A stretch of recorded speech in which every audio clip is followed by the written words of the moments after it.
Join their Discord.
It's weird it didn't open directly in Discord.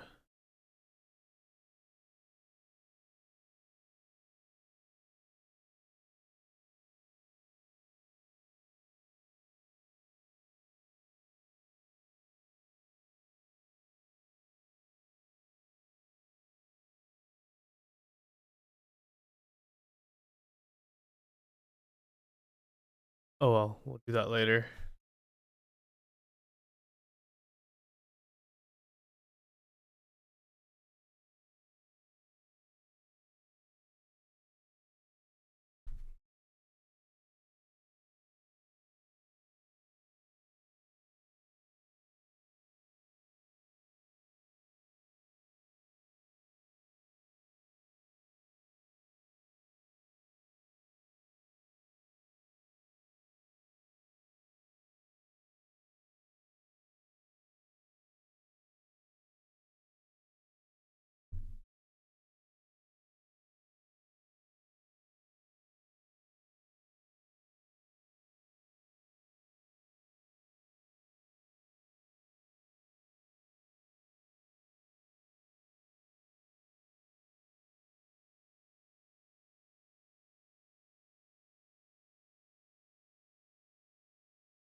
GraphQL.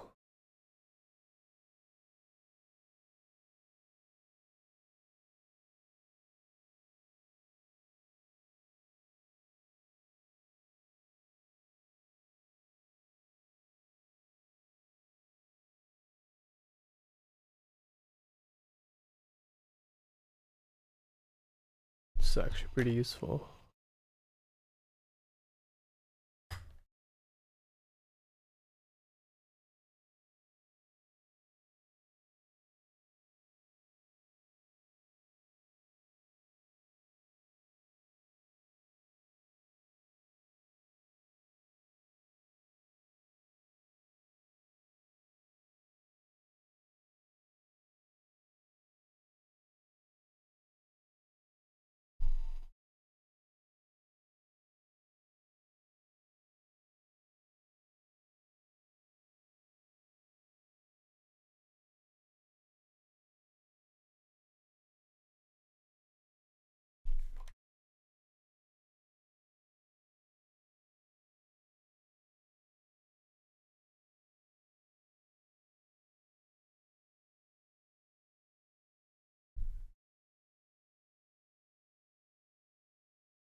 Run pod.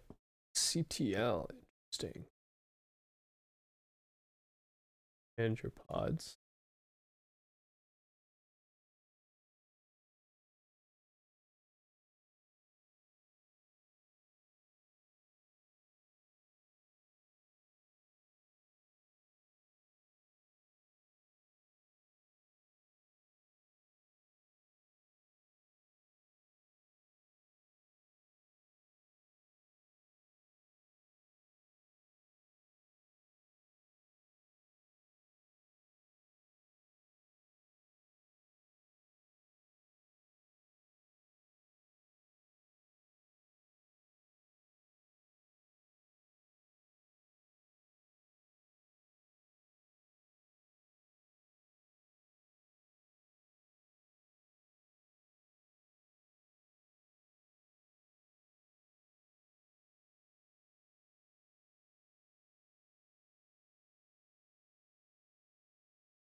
Okay.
Does that give us a pod ID?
Llama.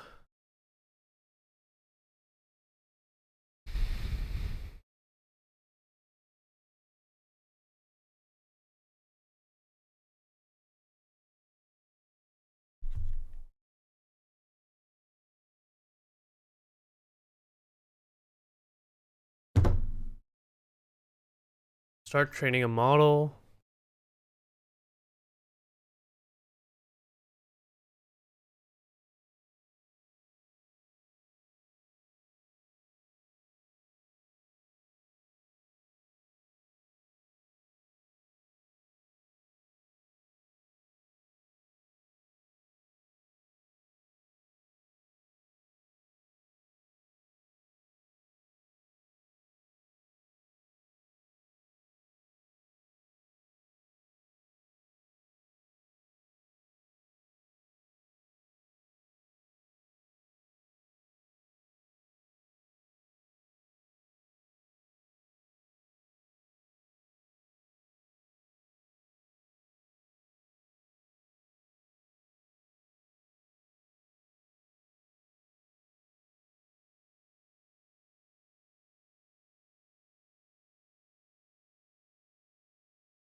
source.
Upload the model to HuggingFace. Serious?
Hmm.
Only certain instances.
This has the cheapest I guess you could use different zones for different use cases.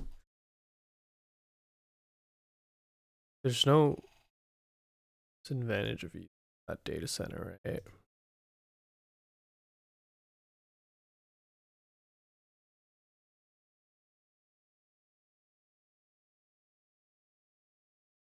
E40. Yeah, this looks like the best option.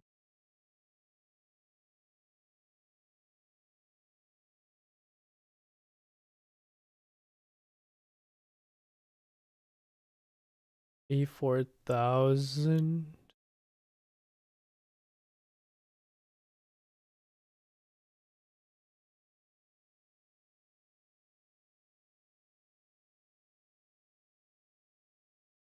Yeah, these are the cheapest ones.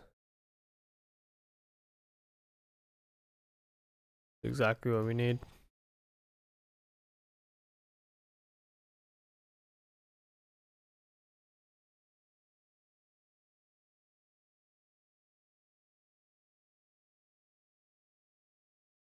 Okay, so that's where we're gonna have the model.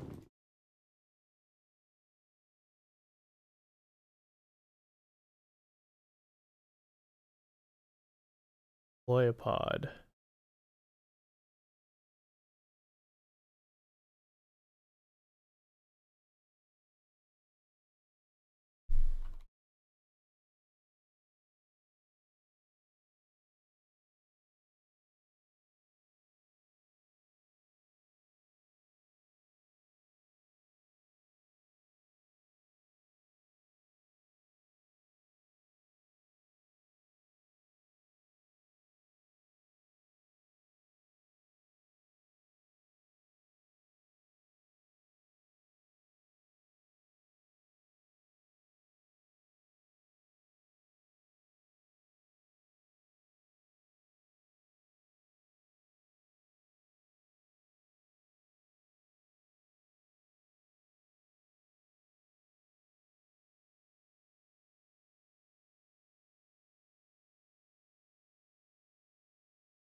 So that should provision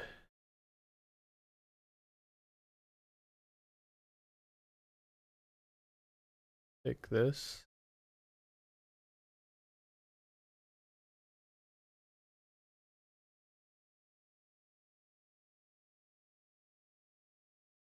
Bro, what the heck?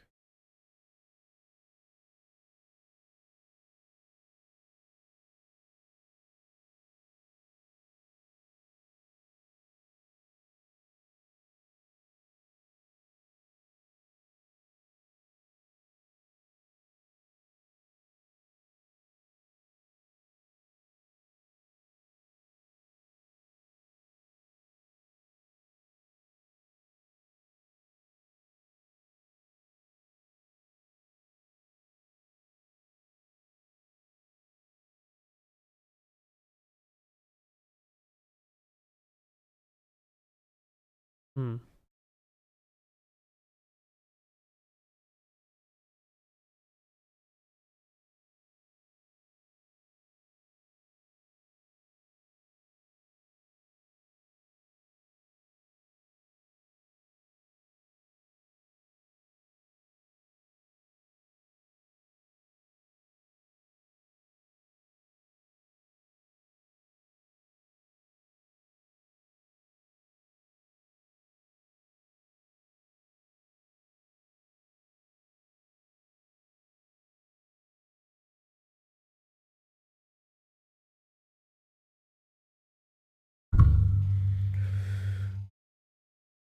All right, this is gonna be tough, dude.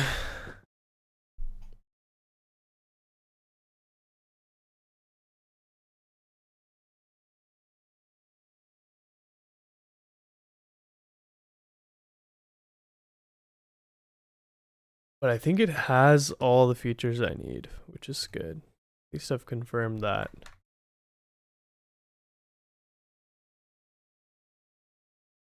Yeah, maybe let's not get it super optimized for now.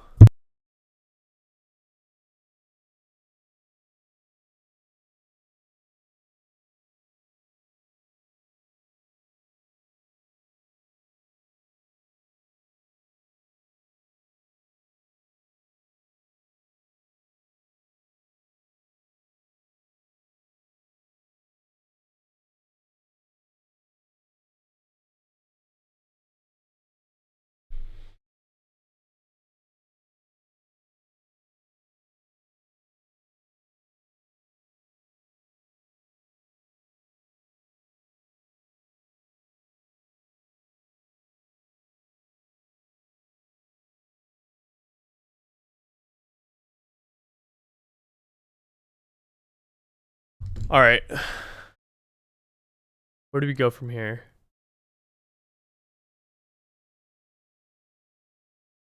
So we asked ChatGPT how to provision an instance.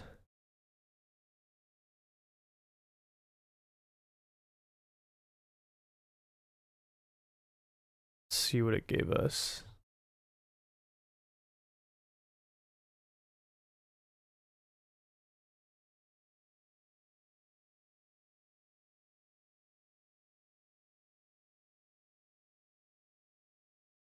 I want to put that for slash train.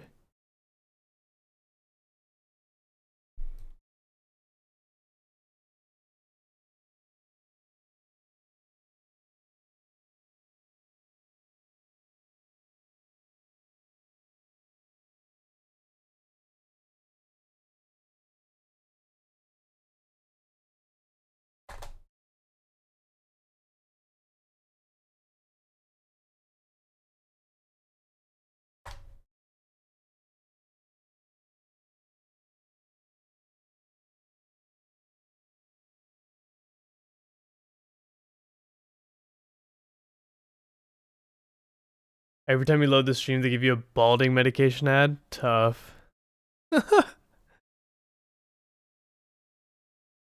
They know, dude. They know.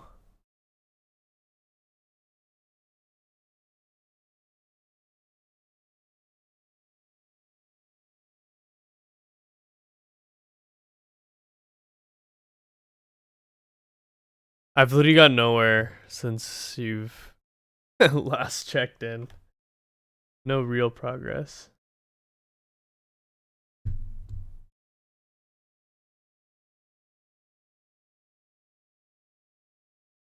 Got the demographic down.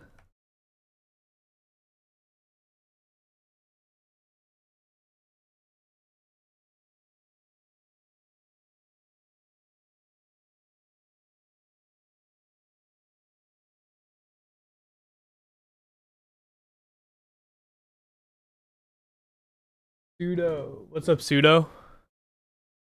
Right now so overall I'm working on a no-code app to fine-tune deploy custom LLMs.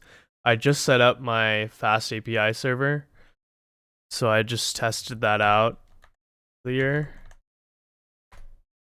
Just have like a basic routes set up. So now I'm trying to use RunPod to actually spin up a GPU instance.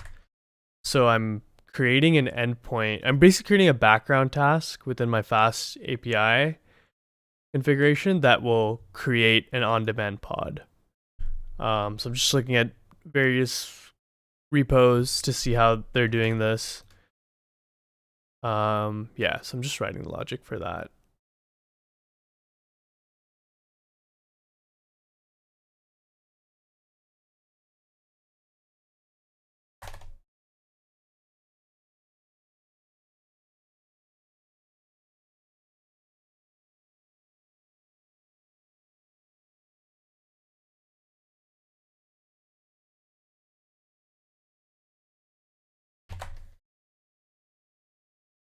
Yeah.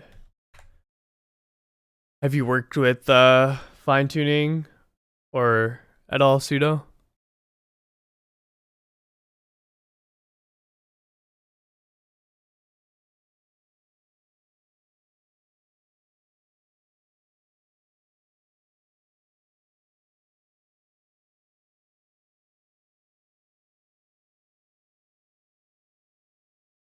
Run pod not install. You have. That's awesome. Hell yeah. I've never fine-tuned a model. So, or like I guess an LLM. I fine-tuned other models. Was it fine-tuning LLMs, or was it fine-tuning like other types of models?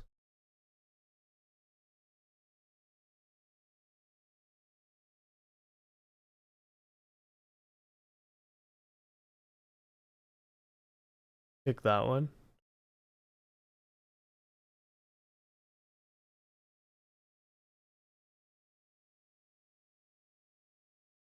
Interesting. You think it was helpful?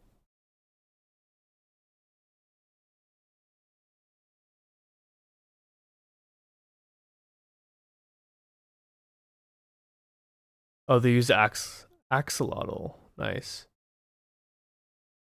Yeah, so I was actually looking at this library, um but I saw this Reddit post where they measured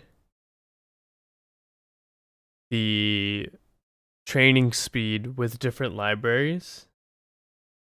Um and they actually found that Onslaught was faster, 28% faster than PyTorch and Axolotl. So probably gonna go with the Onslaught library, but it's a pretty cool Reddit post that I found.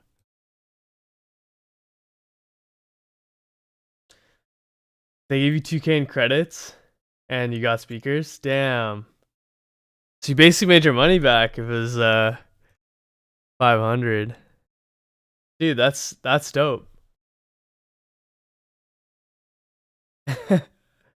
OpenAI and others overbid each other to give you free stuff. Dang. Dude, that's so cool.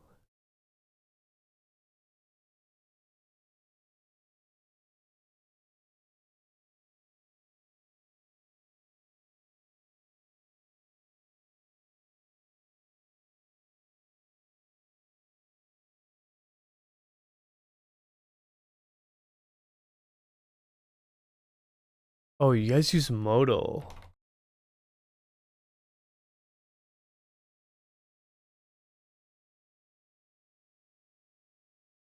I actually forgot about this company. You won it on X by replying to a tweet by the founder of Maven, who's ex Udemy. Oh shit. Dude, that's hype. That's actually so cool. I've never seen like a course blow up like that.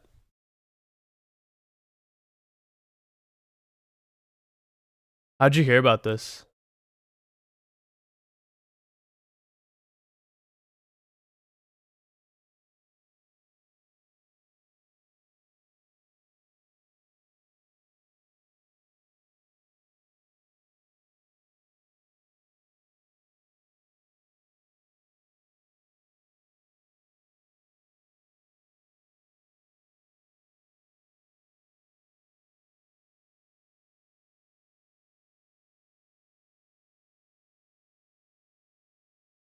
Through X? Okay.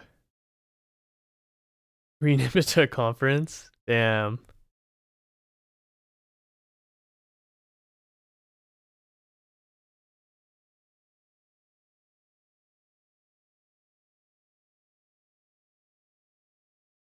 It's actually cheaper.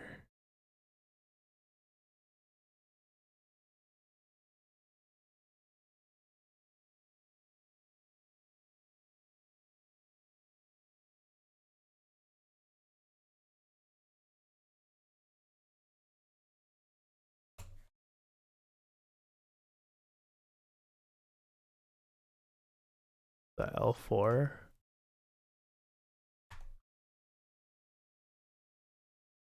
Dude, yeah, I could use some credits. Lacking right now.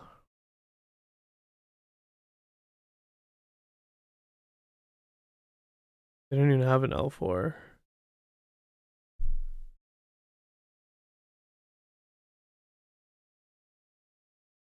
I actually haven't taken any courses. The only course I took a while ago was like Andrew Ng's deep learning course.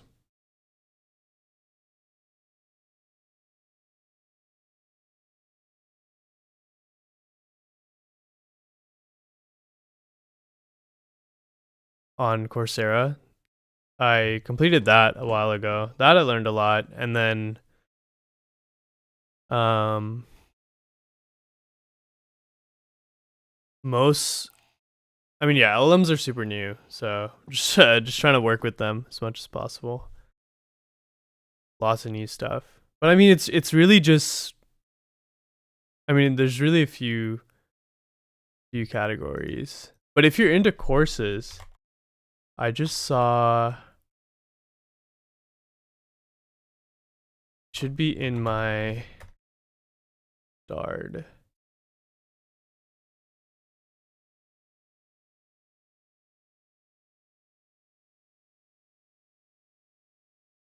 Karpati is working on this course, which is pretty cool.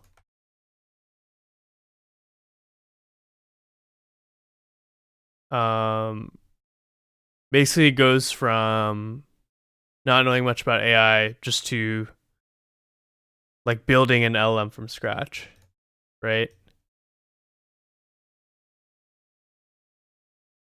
So I mean, if you've worked with like ML, like probably this stuff you know most of, and then yeah, like all of this is like pretty. I guess most of this is like pretty new to me. And then yeah, like in like today's world, or I guess like with what I'm focused on, like SFT is really important. Like I'm trying to learn as much as I can about LoRa, PFT, DPO. Um, Hoping to build that into like the product I'm building. So yeah, his videos on building LMs are gold. Yeah. Um, it's actually funny. He's like one of at my last job, one of my coworkers, um, I guess fiance is Karpati.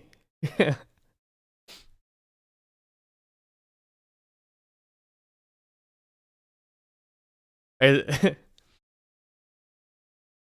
like he was at this company party we were at, and I like didn't even he like yeah I like recognized him, but like I was surprised it was him, and then later someone told me like, oh yeah, that's him. Yeah, absolute legend.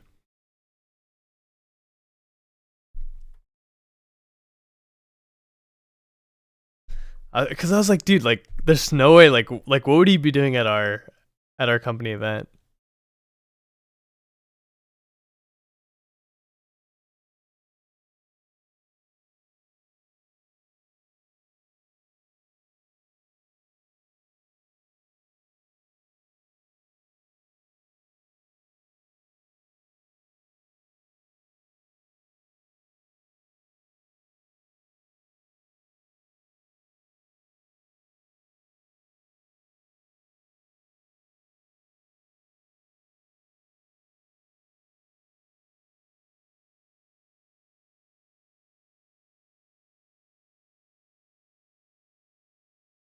All right, now I need to.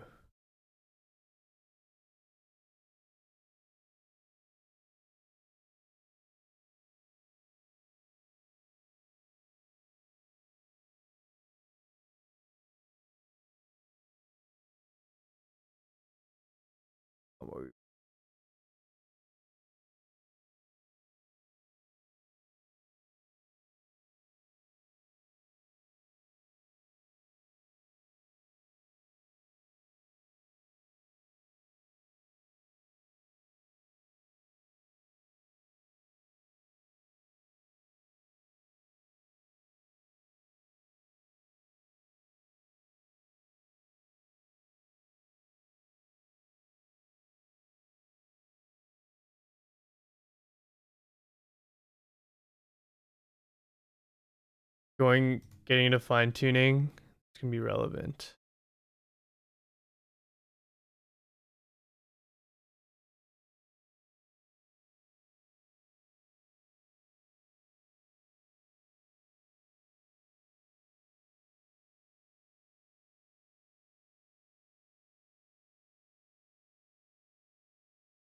Seems hopeless to keep up with everything. Yeah.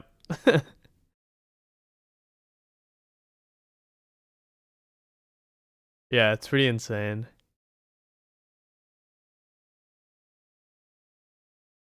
More profoundly, the 1.58-bit LLM defines a new scaling law. Interesting.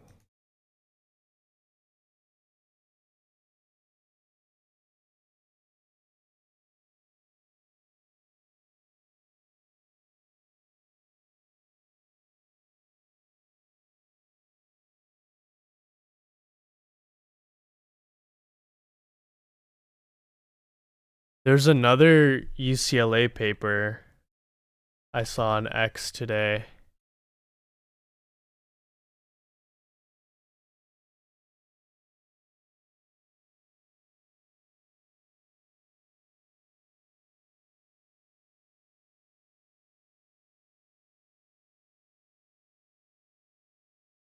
This paper, self-play preferential optimization, which is so DPO, which is direct preferential optimization, is what is normally used to basically is used for RLHF, right? For like steering a model toward a particular response. But basically, they've shown this new method called SPPO, which I haven't read the paper yet, actually surpasses DPO, which has been like the standardized way to do RLHF fine tuning on smaller models. I think this just came out. Oh no, this was a few months ago. Okay. But I think they just released the code. Yeah, they released the code today. That's what it was.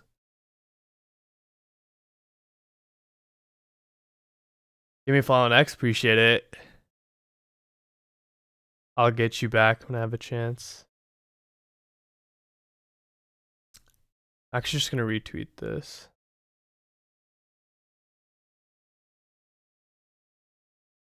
But yeah, lots of cool papers. Yeah, and they've released the models on HuggingFace, I guess.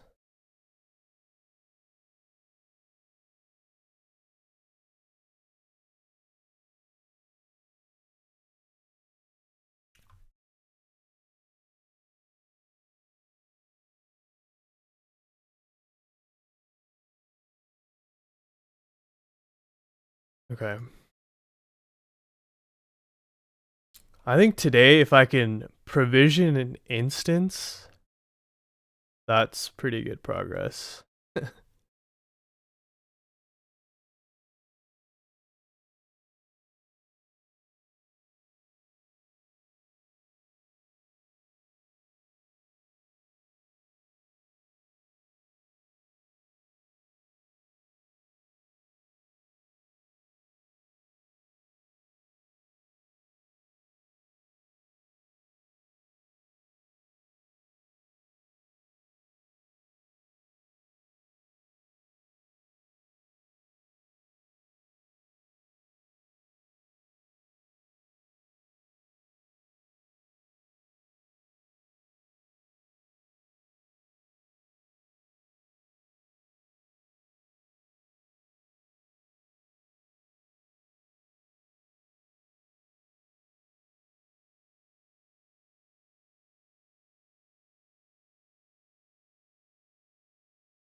What content would you go to first if you're starting to learn about this as a beginner?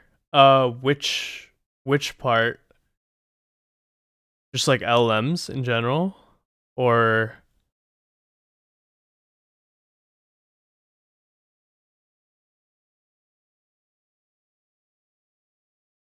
yeah,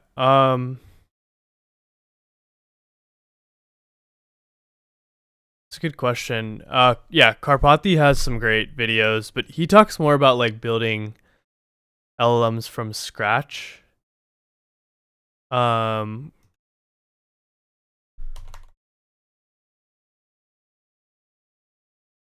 find. Oh, where I first read about it was actually the Microsoft Docs.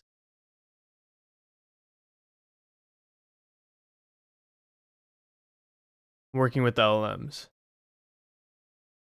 So this is where I first like was just like, what is an LLM?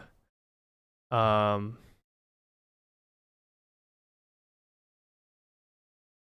what is prompt engineering? What is fine tuning? And then they should have Microsoft Docs vector databases. Learn about vector databases, right?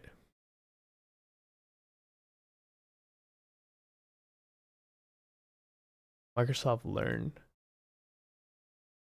It loads.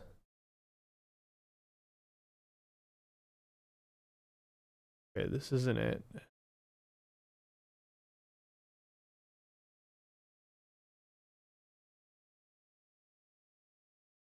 They removed their vector database page. Understanding vector databases, maybe? Okay, yeah. Yeah, what is a vector database, right? Like, how does it play into... Yeah, what is an embedding, right? Like, how does it connect to LLMs? Because that's all, like, GPT is, right? It's just all of the data on the web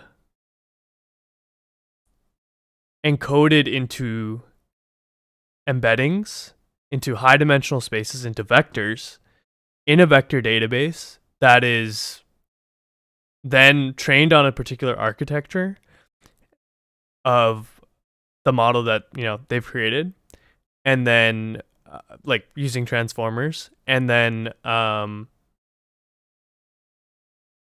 there it's just predicting like what are the two closest points. It's just like vector distance, right?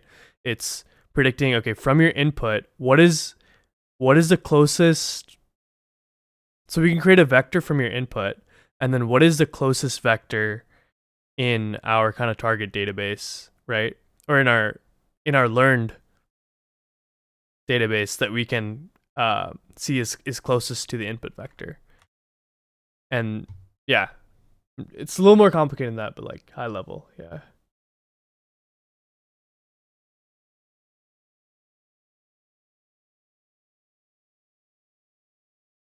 You start building stuff, yeah.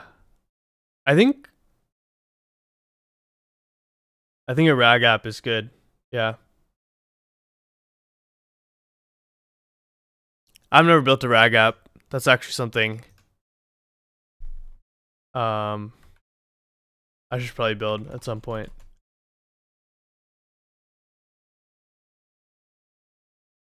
One of my friends built this. This is his like SaaS company. So it's basically like RAG as a service. So RAG is retrieval augmented generation, right? So it's just taking your private data sets and then having your LLM be able to access that private data set live while making inference. So it's encoding these extra embeddings without modifying the original model weights. So you don't need to do like costly training and fine tuning. But this is to retrieve relevant results or use relevant results in your queries, versus fine tuning is better for cases where you want your output to sound a certain way, right? RAG is more for, okay, we have like an example of RAG is, hey, we have like a bunch of our API documentation, and like you want to figure out like how to like exactly what I'm doing right now, right? How to deploy on RunPod, right? If we if we give all the API docs of RunPod to our RAG app, then it should be able to cite exactly where it's getting its responses from. And it should be able to give us better, more specific responses by pulling information directly from the documentation. Versus like kind of what I'm building is just fine tuning itself, right? So fine tuning is more for like, hey, like let's say you have a bunch of documents of you writing emails, right? Like you've written a bunch of emails and now you want to generate emails that sound new emails that sound exactly like your old emails. That's when you'd use fine tuning. So slightly different use cases.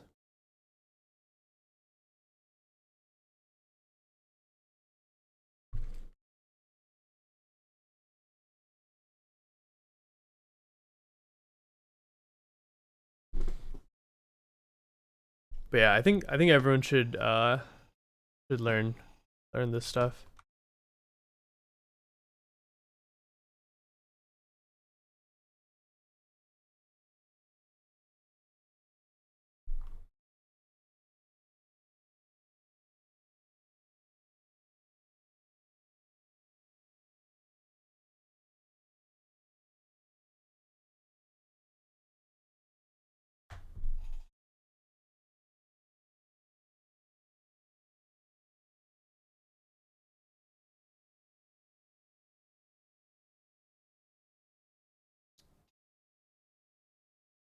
Can you get away with simple prompt eng? Can you get away with RAG? Fine tune only when 1 and 2 don't work? Well, again, you can't. So like, there's. It depends, right? Like RAG, you're always going to like it. RAG you can definitely use if you have a data source that augments your. So like actually their diagram is perfect, right? So you have some data, it picks out the relevant chunks from your email, or sorry, from your documents, and then it feeds that into your AI model, and then your AI model gives you a super relevant response because you have your prompt plus the relevant chunks. Versus in fine tuning, you don't necessarily have, I guess, chunks of data it's looking at, right? Like you don't necessarily want to go look at emails. Like in the email example I gave, you don't necessarily want to go look at emails like from the past. You want to just learn the tone of those emails, and you want the response to be in the format of those emails. It's possible maybe to just use prompt, but I think that's where like RAG and fine tuning differ a little bit, right? Um, it's if you want a relevant, if you have a data set, database, a knowledge base with the relevant responses versus that you want to create relevant responses for versus um, having your responses sound a particular way or lean a particular way. But actually, I think there's power in having both. Um, and yeah, so yeah, I mean, the use case I'm building for is where you need like super high quality responses, cases where you need super high quality responses in a particular way. Um, First time you've learned anything on AI in general? Dude, AI is it's a rabbit hole, man.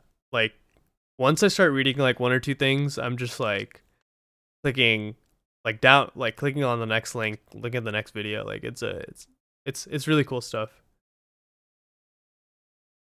How would you describe what Swim.io does?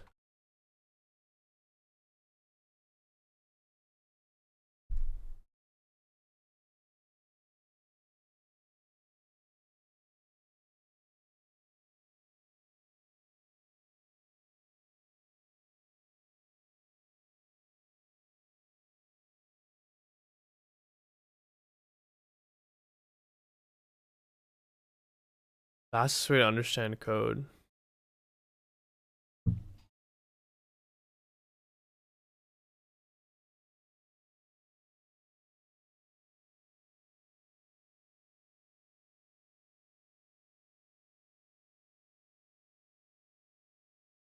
Yeah, this is RAG.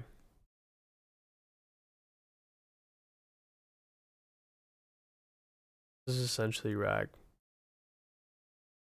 But I guess they have. It's a little bit of, but they have. Yeah, I don't know if they have a fine. They probably don't have a fine tuned model. I guess they probably just do RAG and then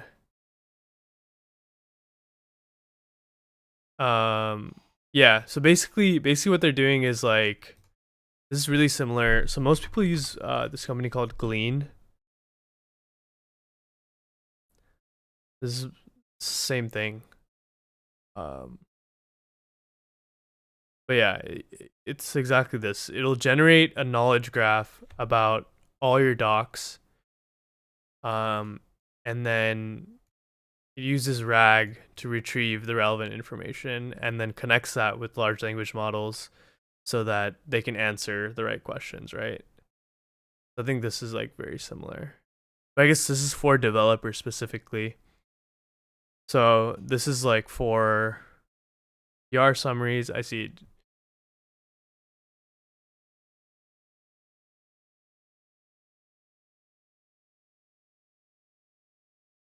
This is just RAG like in sync. It's like not even. I guess it's secure. They have security and stuff, but it's like not even that hard to build, really.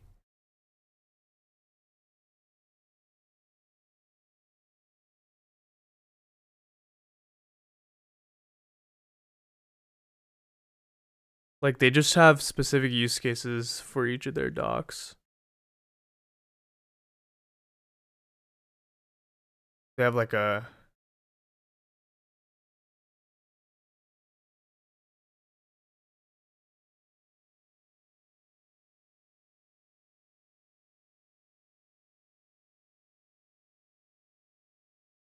you're their first big client. Interesting.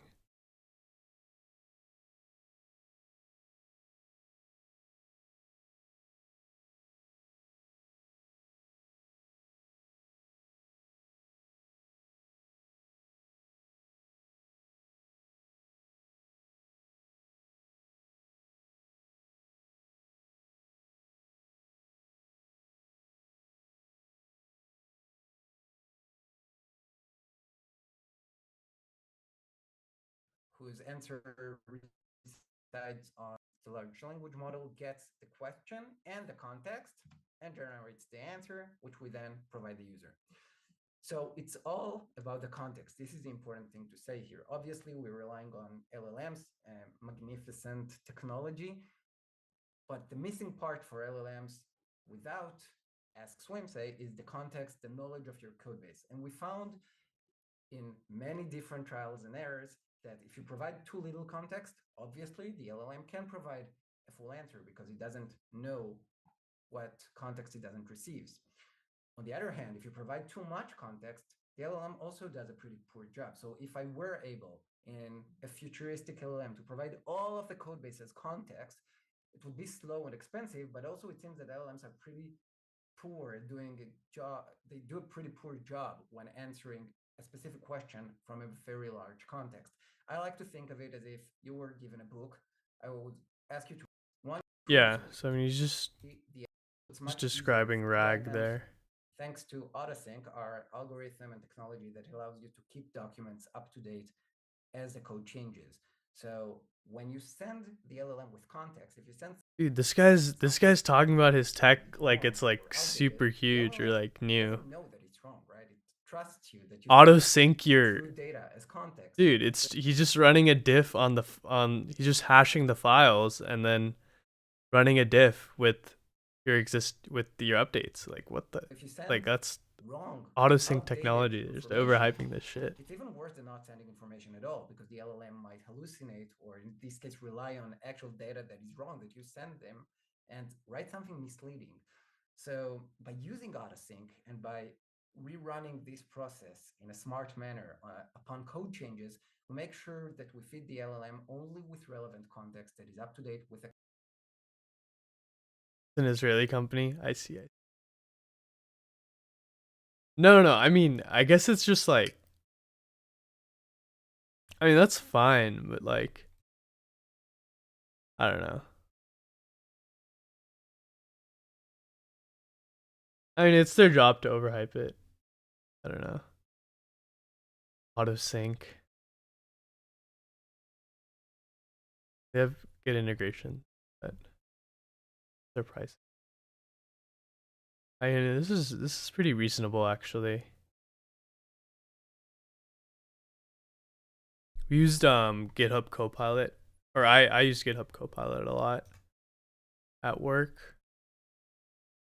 But yeah, I didn't have like security was like a big thing for us. So right now the big one is I think it's Cursor.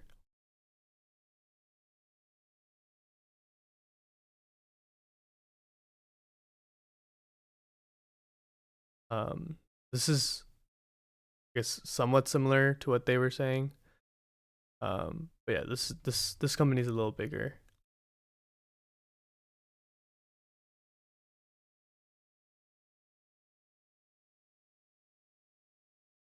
Yeah, it's just like autocomplete. I just use a free version called Codium. Just a VS Code extension.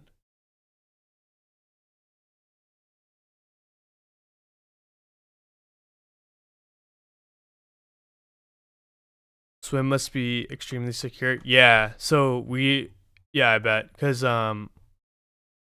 these guys tried to pitch to us and our security team rejected them. Which yeah, which tells you something. So but they were fine with GitHub Copilot. So yeah.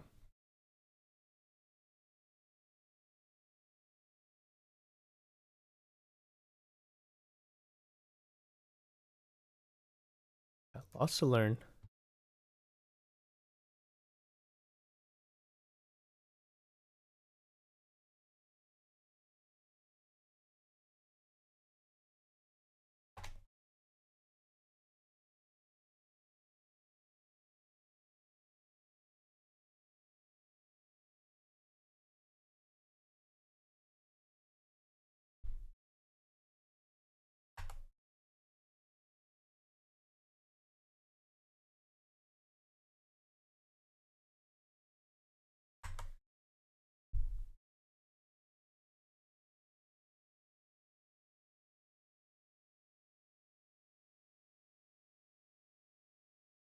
Just gonna figure.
Actually, we should just be able to map. So I think yeah, basically what I'm gonna do is I'll need different Docker images for different model names. So I'll have a model ID. Then we'll need to know the model name, and then we can statically map which actually we might as well just store it in the database. We don't have to update the code.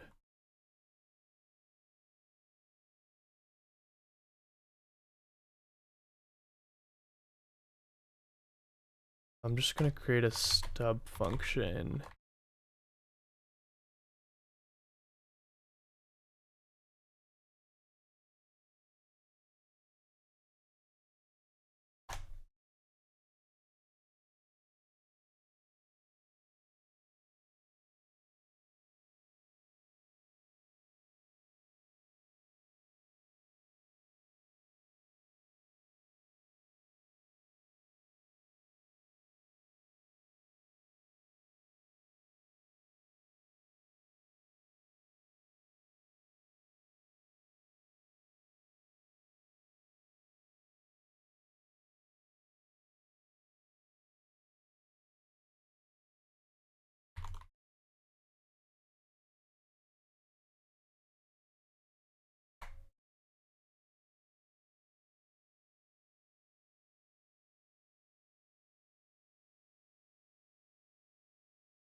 Okay.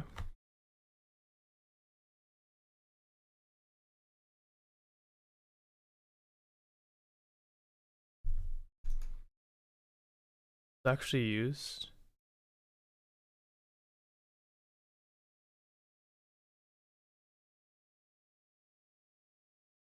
This API looks outdated though.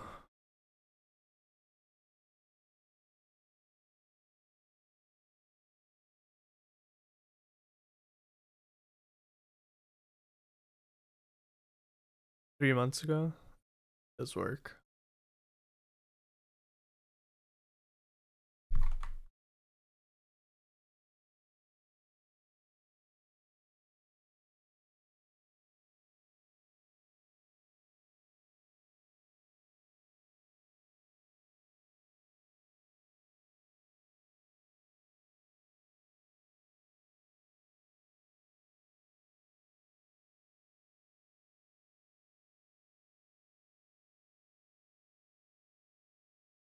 It's cool to see someone building something with AI here. Usually not doing something like this on Twitch.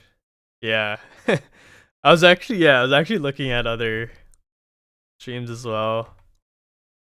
Most like some people do web dev. It's mostly game dev as well. But yeah, I don't know where the AI streamers are, man.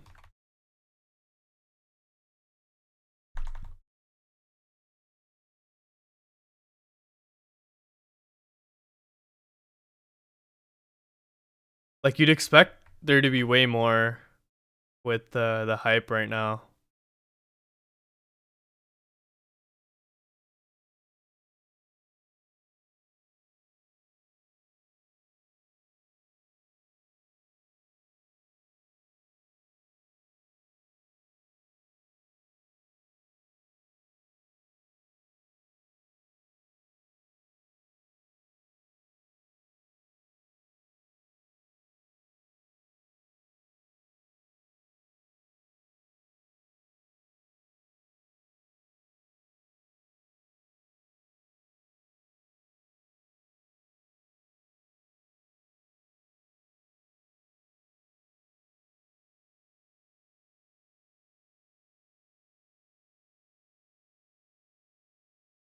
Any reason why I started streaming? I just want to document my journey. Yeah, just kind of see. It also keeps me accountable. Um,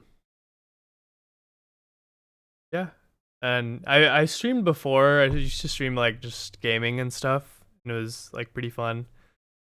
But when I was streaming gaming, like I game way more than I wanted to. So I was like, hey, maybe if I stream building, I'll build more than I want to as well. Because it kind of just forces you to like lock in when you know people are watching.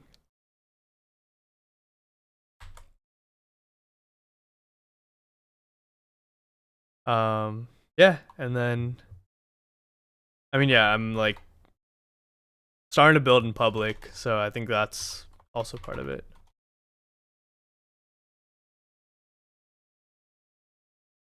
Running theories AI is too complicated for most.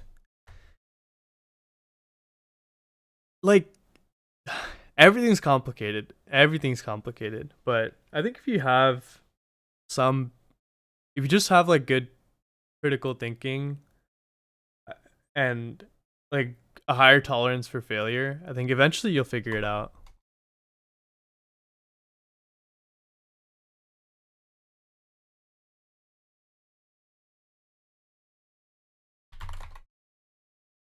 But yeah, I mean, obviously it's definitely harder than just pure web dev.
All right, let's configure this.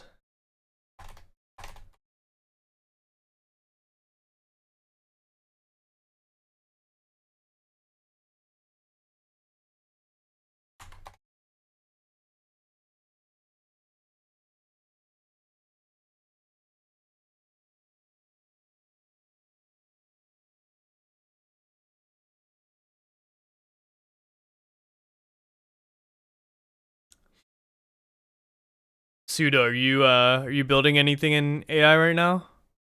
Or just learning?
You built a rag app for your masters. Hell yeah.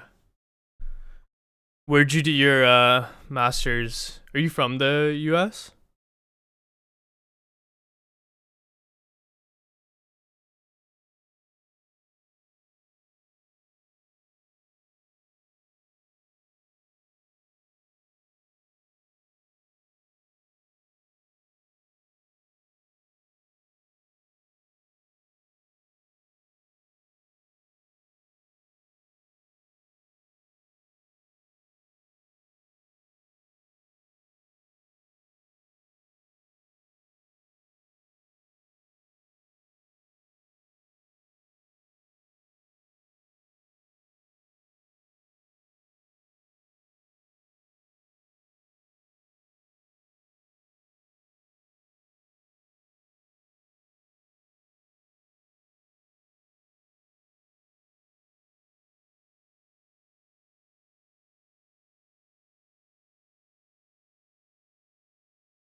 That's all in German. This is massaging. You're writing code for your ads inference stack. That sounds super cool. Is that using I see, that's more infra work, right? Okay, that makes sense. But infra is important, especially internally. But yeah, it's not as definitely not I mean yeah, like most infra like most distributed systems, infrastructure problems are all solved.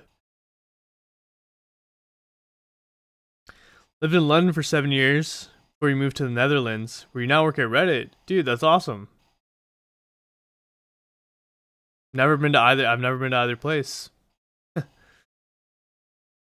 I need to make it to Europe.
Yeah, this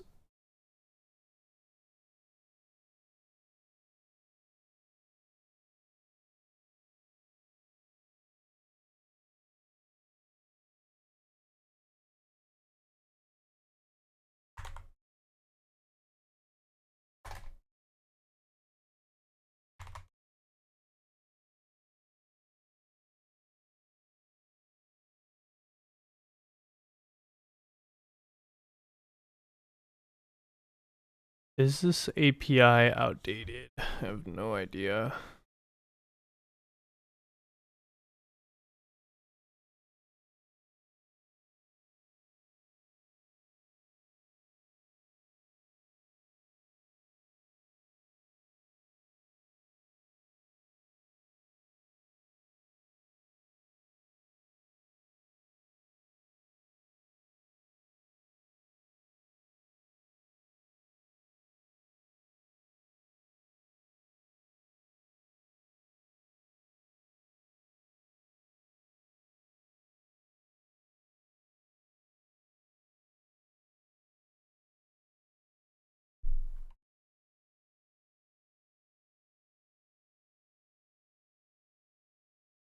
Did no one write a Python wrapper?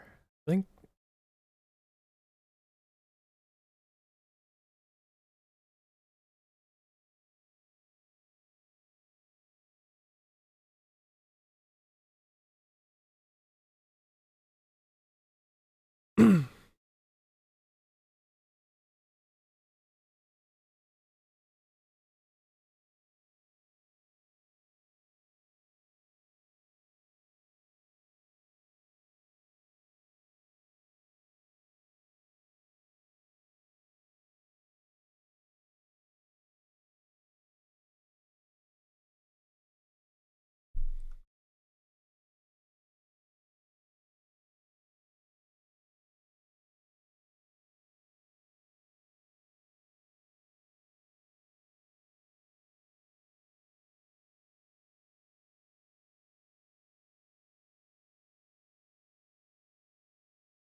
What was the point of installing the Python SDK then?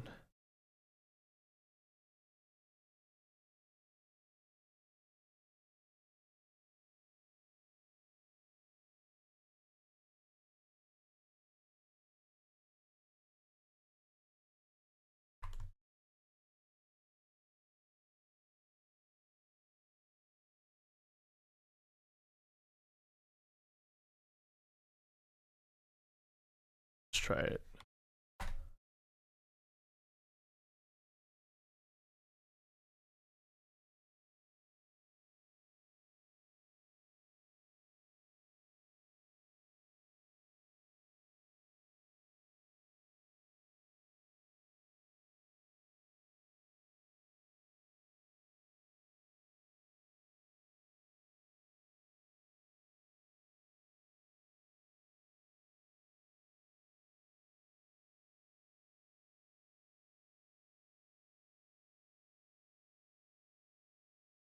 Okay.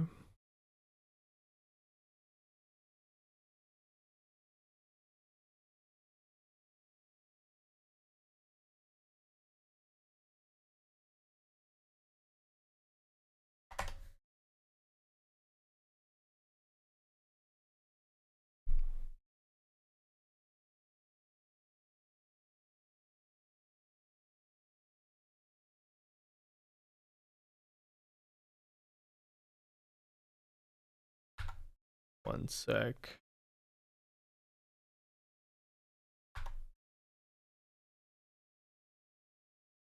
Quickly provision an API key.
Whoops. I don't know, just print it there.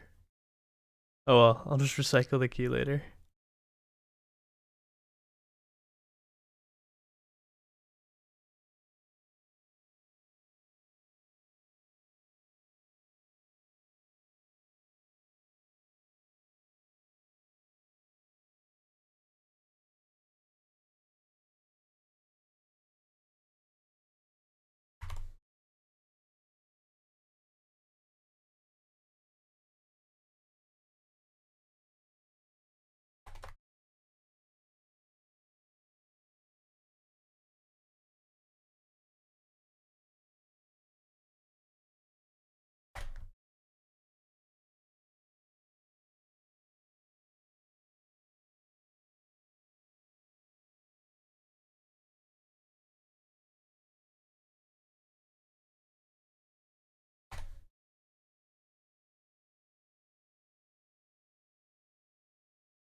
Nice.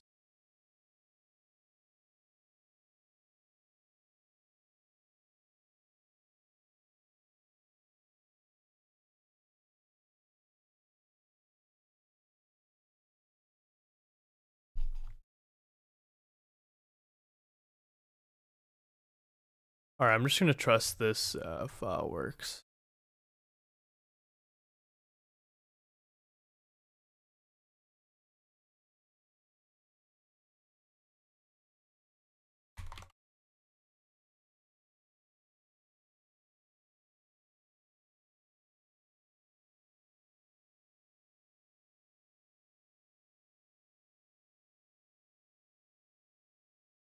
What what exactly am I building?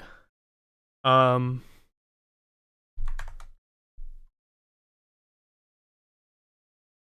yeah. So basically building this structure here, right? So um basically I'm building so overall high level, I'm building a way to customize your own LLM. So let's say you have like the exact example I gave before, right? Like let's say you have a bunch of emails that you've done with or let's take another example. Let's say you get a bunch of customer support requests for your for your business, and you answer those requests in a particular way, um, and you've been answering them manually, so you have all these documents of how you've answered these requests, and you're trying to automate that with AI. If you just use ChatGPT out of the box, um, it might not answer in a tone that sounds similar to what you've in a way that you're answering right now, and it may not and if you have questions that it's answered that you've answered before, it may not actually answer those questions either. So basically I'm building a way for you to take all that data and then fine tune a model so that you get fine tune a large language model so that you get an output that's much closer to something that you can expect, right? It's not something that's going to hallucinate. That's something that large language models struggle with a lot. So, in order to do that, in order to do that today, fine tuning is like a very involved process. Um, you need to do like exactly what I'm doing, like get a GPU, run a bunch of Python code, put all your put all your data into a particular format, and then do the training, deploy your model, and then actually use your model in production. So I want to basically remove that whole layer for anyone that wants to do such a thing, right? Like that wants to bring a data set and get their own model out. So the user's going to come to us with a data set, and then we want to prepare that data in a way that's good for fine tuning. Once we do that, we want to actually fine tune the model, and then we want to deploy the model so that they can actually use it. So currently, what I'm working on is this portion here. So I spun up so I'm using FastAPI for my backend service. So this will be an always running server deployed on Heroku. And the reason I need this is we're going to have a bunch of background tasks and background jobs. Next.js isn't that good with background tasks and background jobs. So I quickly set up well, not quickly, it took me like an hour and a half to set up a FastAPI kind of template. And then we want to run a background task to spin up a runpod instance, right? What is runpod? Runpod is just on demand GPUs that are available. You need GPUs to be able to train these large language models. So training can get expensive. And yeah, so as all this morning I was looking at like various different providers like AWS. There's even like a DigitalOcean version of this, but I landed on RunPod because it's the cheapest, and yeah, it seems like it has good reviews. So basically, I'm creating an endpoint. First, I'm working on the training endpoint. So I'm not I'm not even close to like any actual training or fine tuning at this point. But essentially, I'm trying to spin up a. The first task I'm doing is this, right? So we've set up this. We've created the train endpoint itself. We want to kick off a background job to start training, and the first step of that is to just spin up an instance programmatically.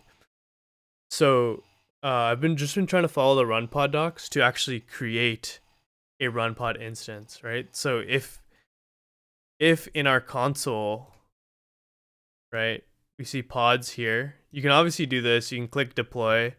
You can pick any GPU you want, but in a real application, right, it's you only want to create this GPU when the user's actually there. So that's why I need to provision the GPU programmatically. And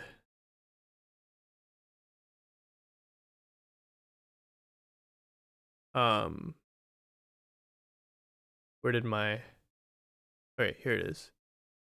Yeah, so that's essentially what I'm doing right now. I'm just trying to spin up that instance. The roundabout way of saying everything.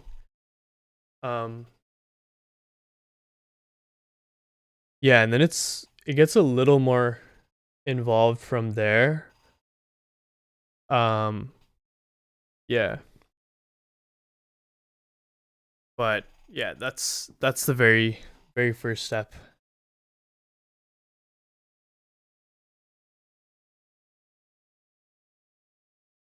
Good explanation. Okay, good. Glad you know what I'm doing now. Cool.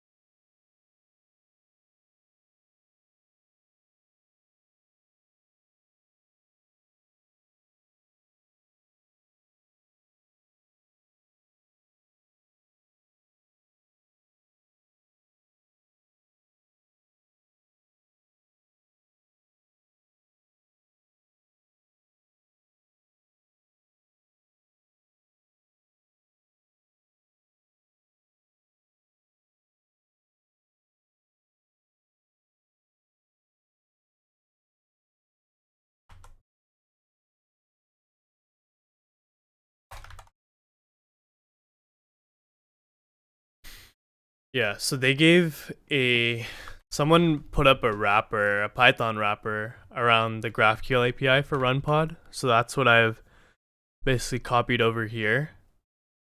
So next,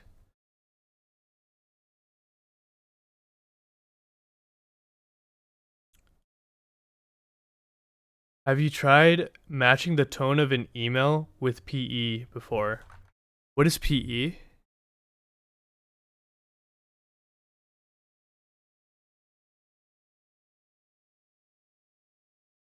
Is that is that the same as PE? This?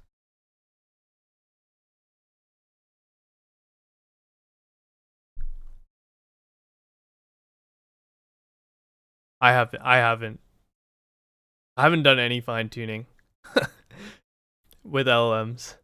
Um, oh, prompt engineering. Yeah, that's a good question. Um,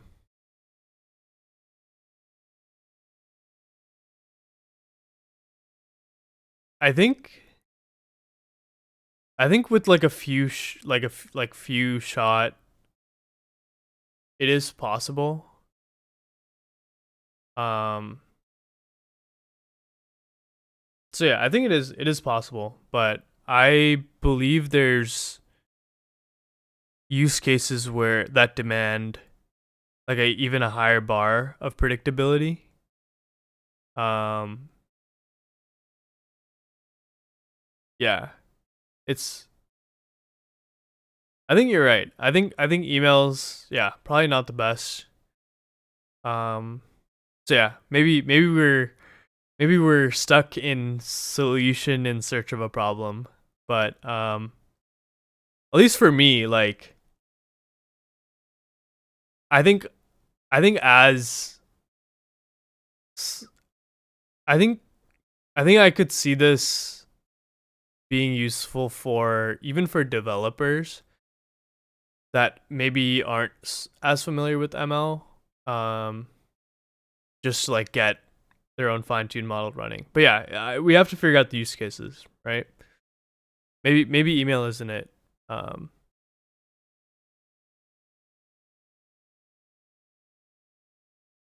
yeah,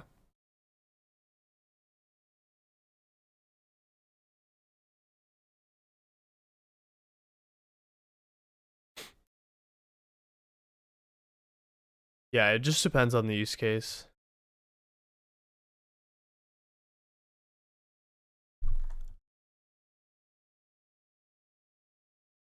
Yep, exactly.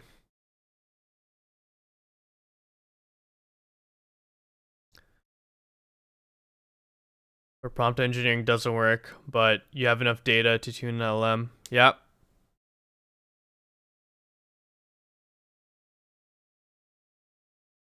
So that's what. So I was browsing Reddit, and that's what these guys built, right?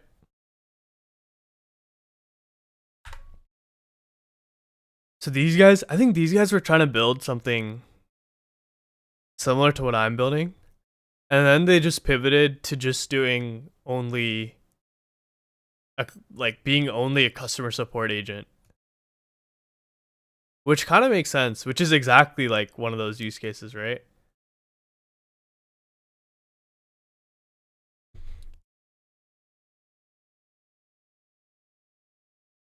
And you and I guess I would even add another constraint is where the quality is so much better that it's worth the actual cost of fine tuning. Because this isn't going to be cheap. Like fine tuning is going to cost you a lot more money. Because when you just use OpenAI, you're just using shared compute, and like that's why you get such a big discount with OpenAI. But if you're hosting your own model, then you're on your own. Definitely some roadblocks, but yeah, but yeah, I'm just gonna build and then kind of figure it out from there. I think like these are the bare bones that are gonna be needed regardless. How you kind of spin that, or how you kind of, I think yeah, I do need to do some thinking there though. I agree. It's not fully thought out on what the exact use case is. Um, but in my initial planning, I was actually hoping to speak to more um like AI automation companies, right? So these are AI automation agencies. So these are folks that are using like no code tools to create automations in house for other businesses. So I feel like they might have a lot of insight on, you know, yeah, like where this might be better. Um, and they might be the actual users of this because they could spend some time like creating a really good model, and that could be something that they upsell to their customers. And this is all hypothetical. Um, but yeah, if like yeah, that's another potential route. Like white labeling this, right? Like white labeling an LLM for them. But yeah, again, lots of constraints, right? Costs, data. We'll see.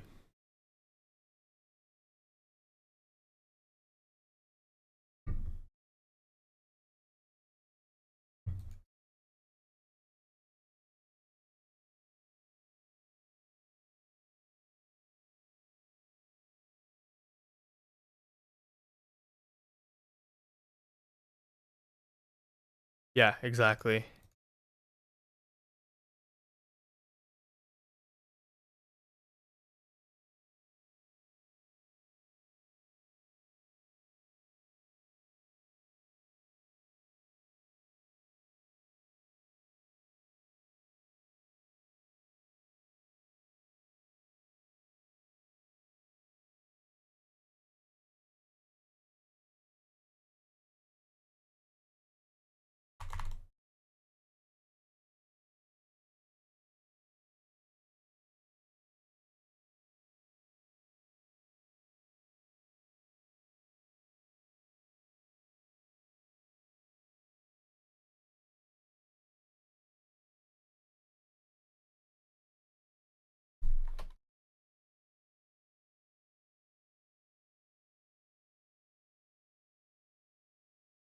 One bit LLMs are going to make things a lot cheaper, really, and less dependent on NVIDIA GPUs.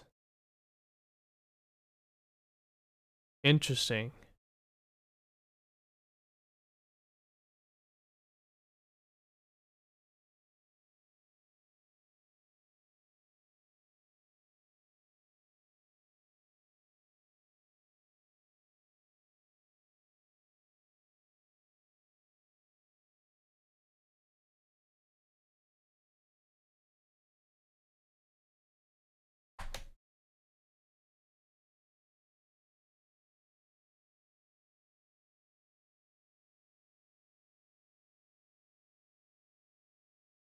Yeah, I'll definitely have to look into one bit LLMs. I've That's the paper you sent, right?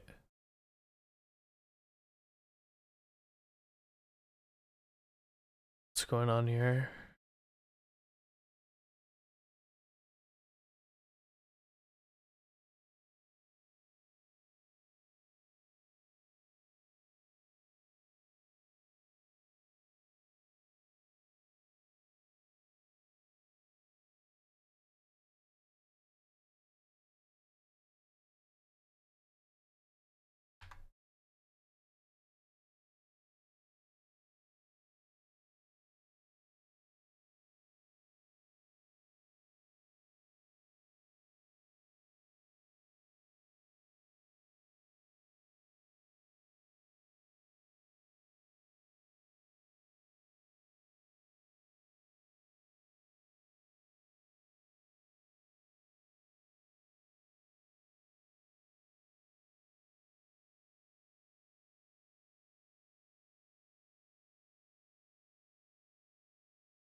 I updated this import though, right?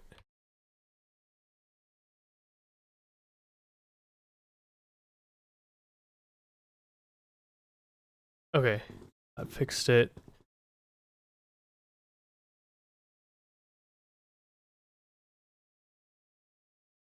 Oh,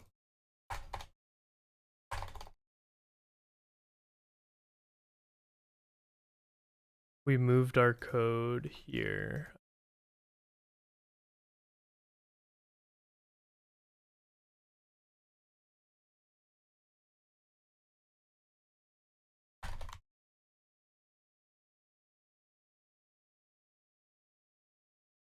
So we'll instantiate run pod.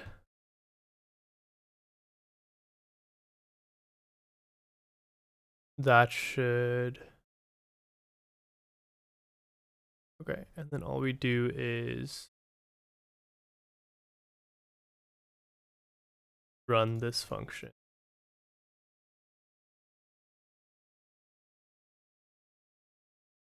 Create on-demand pod sync.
Okay, we're gonna add GPU from our instance map.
Where's the GPU count?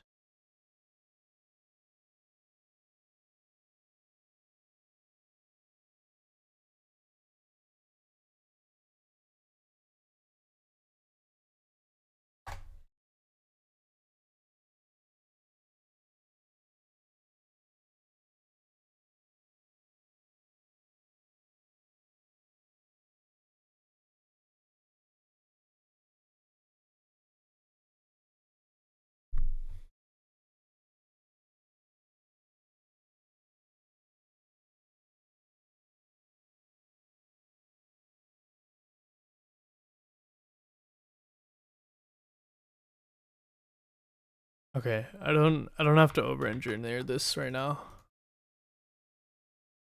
I'm just gonna leave this as a to-do to fall back to a different instance type.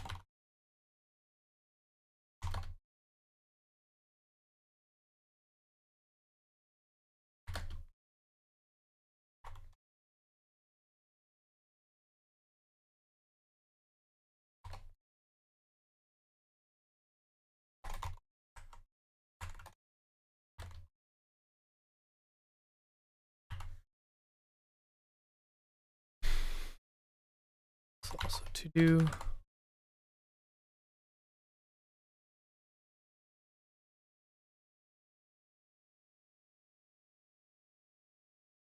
Okay.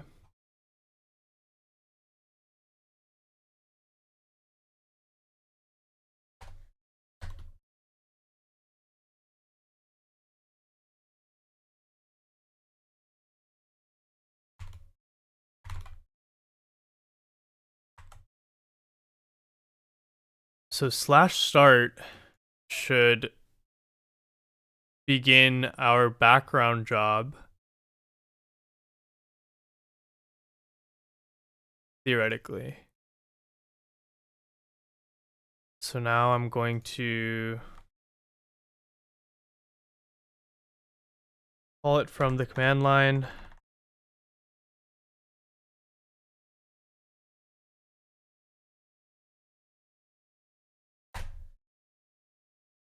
Method not allowed.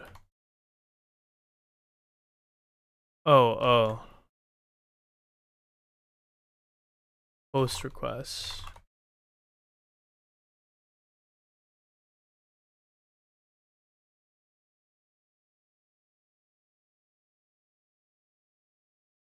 Choose Postman to create this.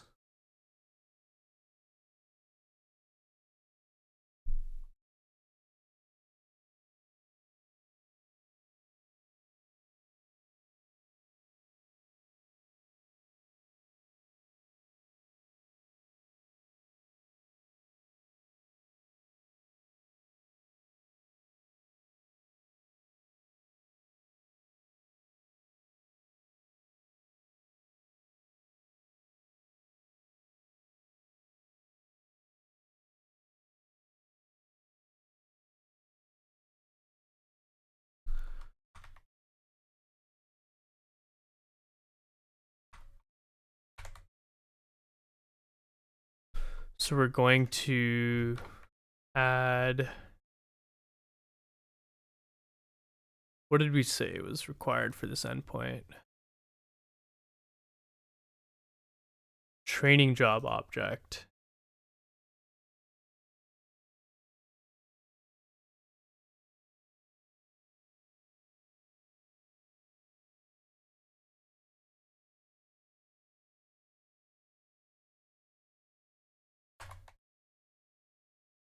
Which contains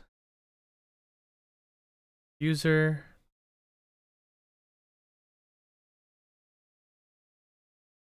model ID,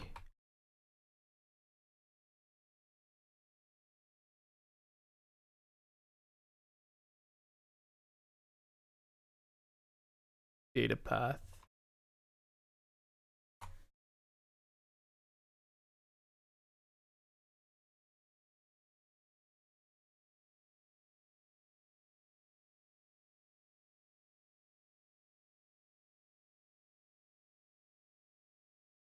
This curl request.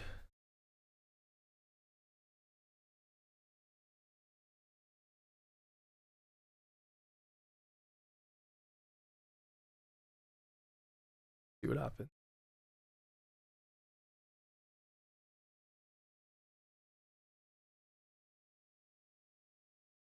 Yeah, I can just ask ChatGPT to create a curl request.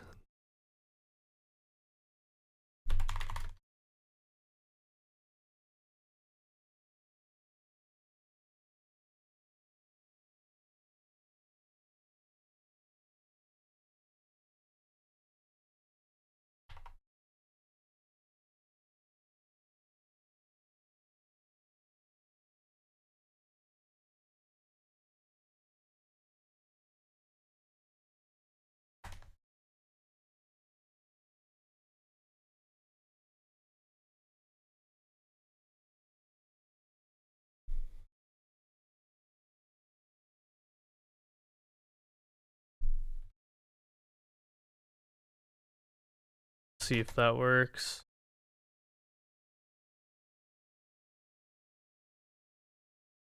Oh shit.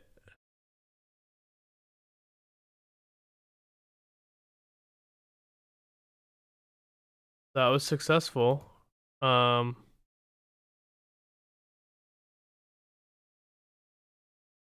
does this mean though?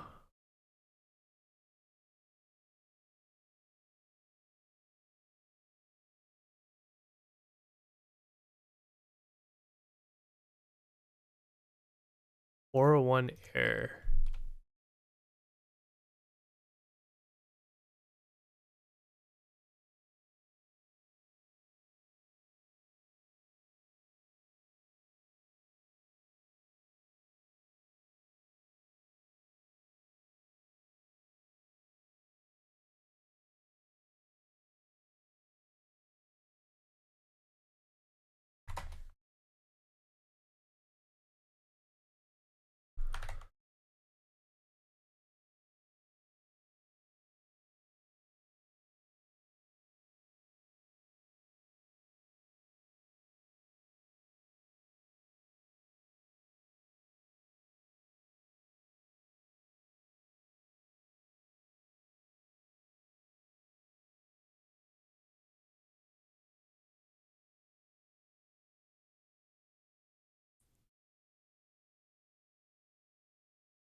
Okay, let's try this updated function.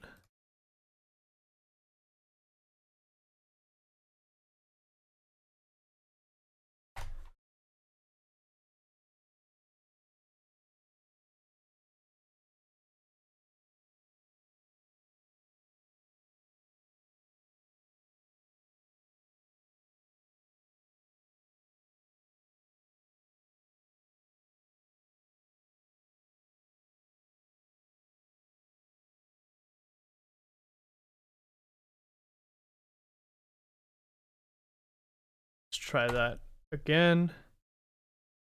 Training job started and error again.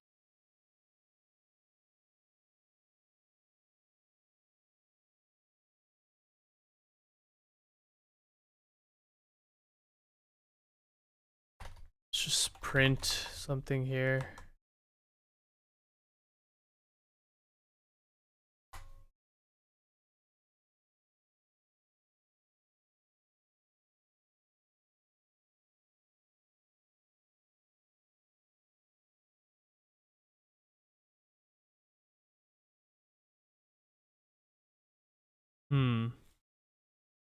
Okay.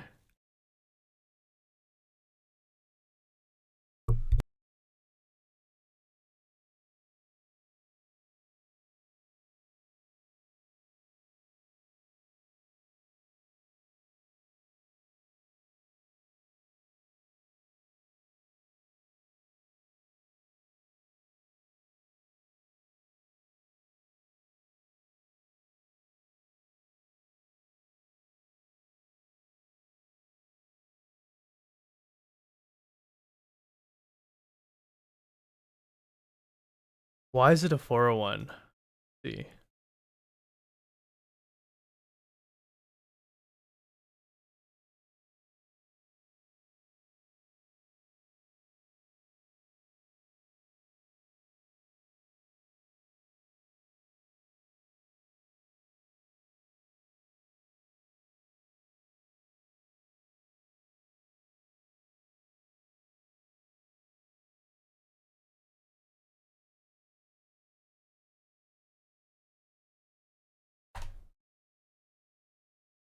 I should really use breakpoints.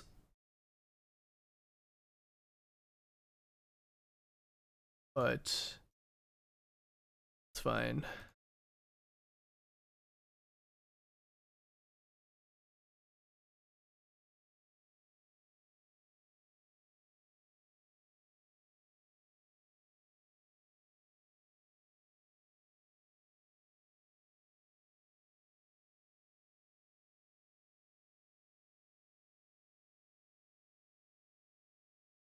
Okay, so it fails somewhere in this function.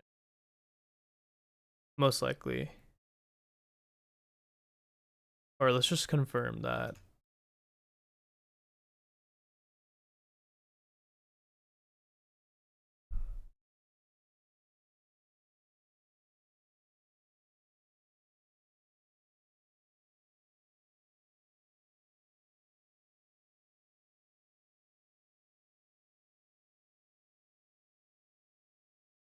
Yeah.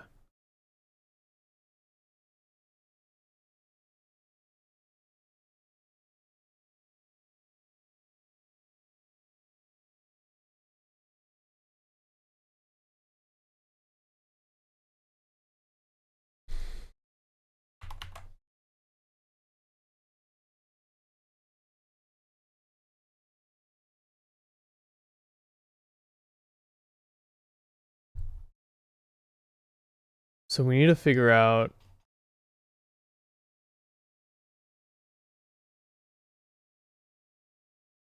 um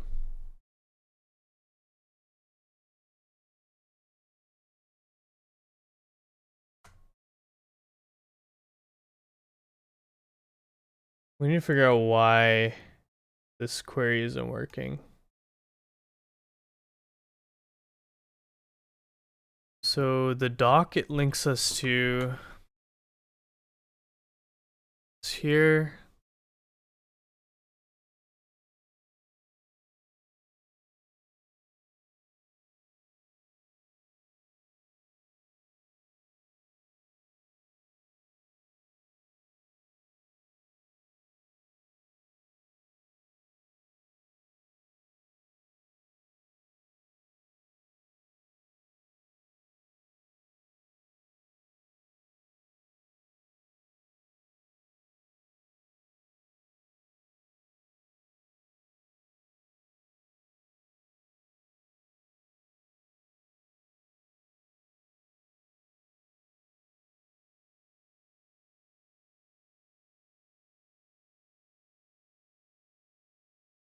Following command, stop pod after 2 hours.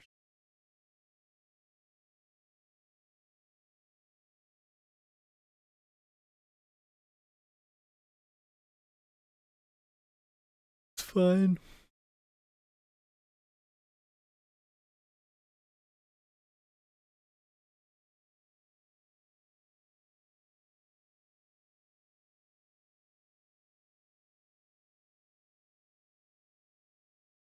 Oh, maybe it's the image we're trying to deploy.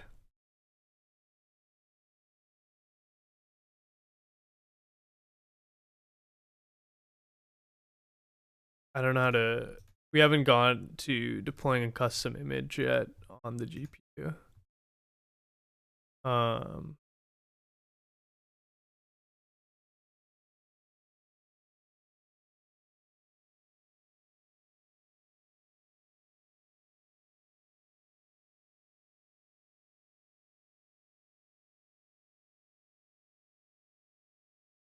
I also don't have any funds, so that could be. But it says it's a 401 error, which means that's something with the inputs itself.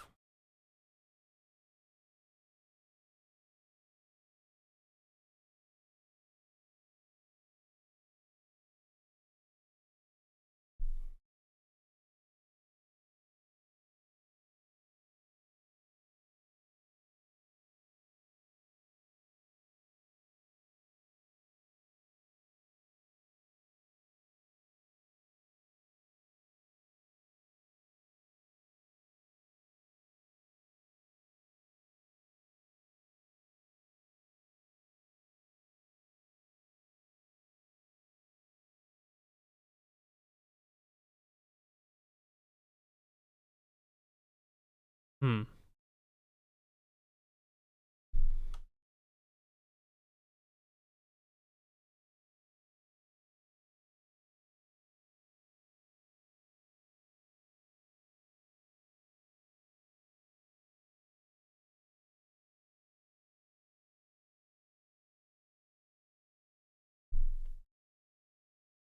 Pod find and deploy on demand.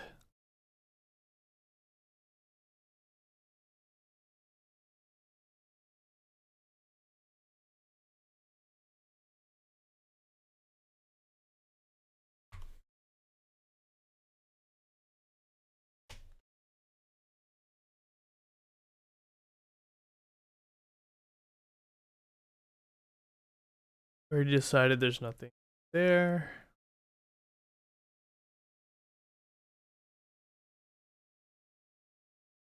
Maybe I should use this.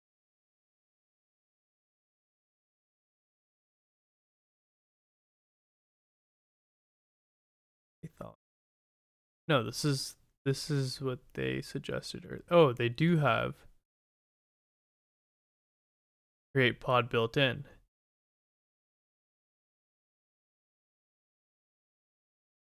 Well, shit.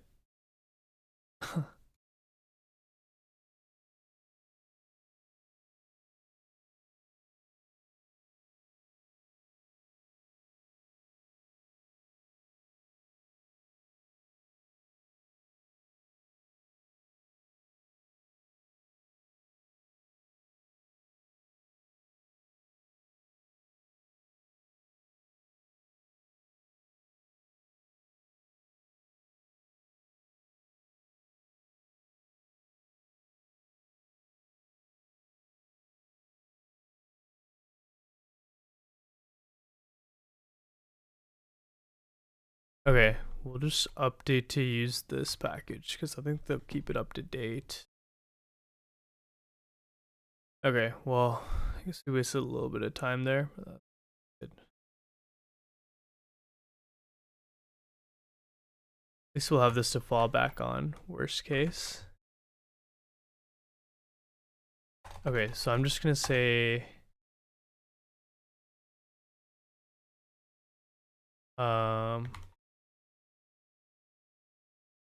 runpod equals os dot getenv runpod API key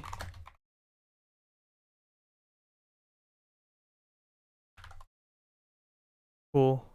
And then trying to create a pod.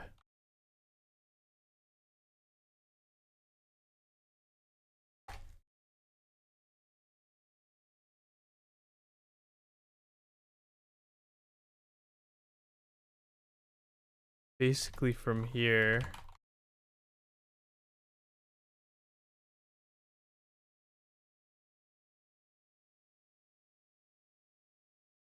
Just create a tuple of values.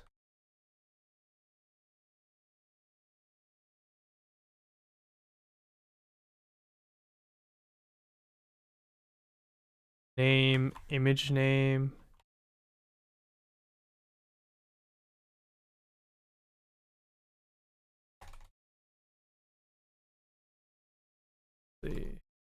Directly.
Hopefully this will autofill some of these.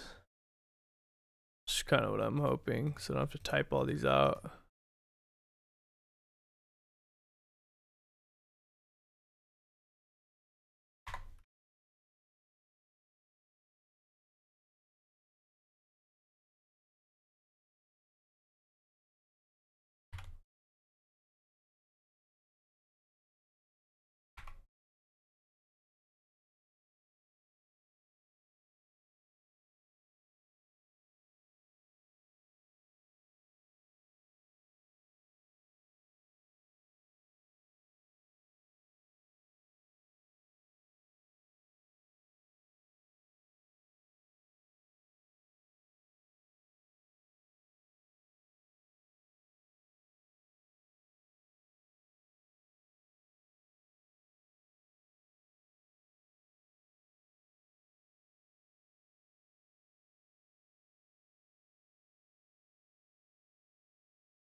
Docker args, interesting. Ports. Just gonna leave this one blank. It says it's optional.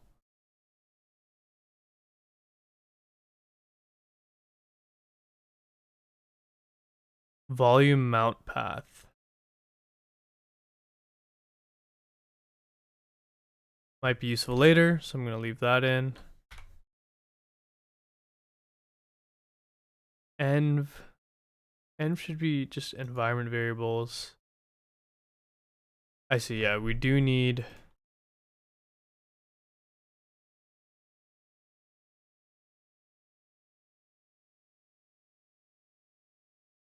a couple of environment variables.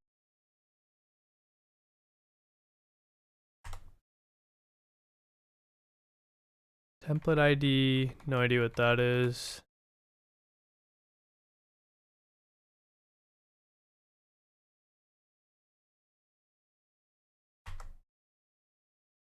I think we'll need the network volume later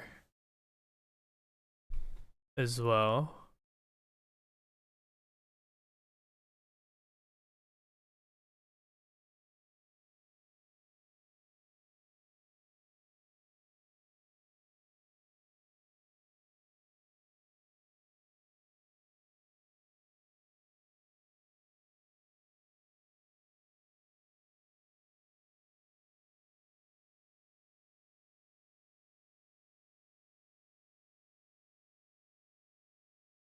Get rid of that.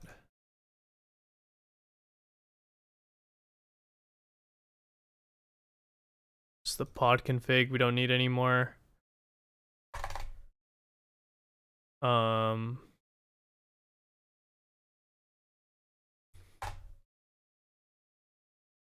Create an on-demand pod.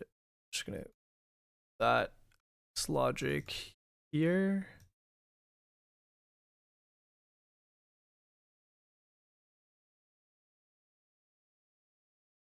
And then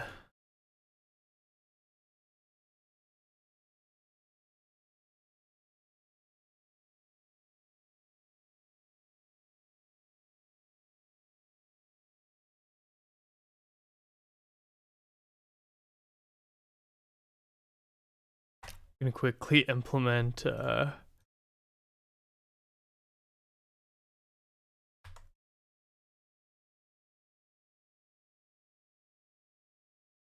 this. So if attempt or attempt in range, I forget, does range give us inclusive? Let's try that out.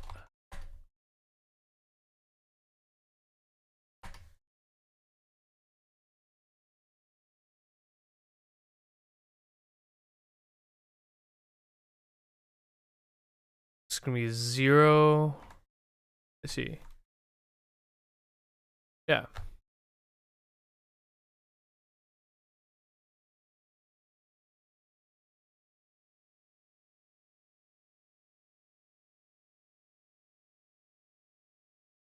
This works.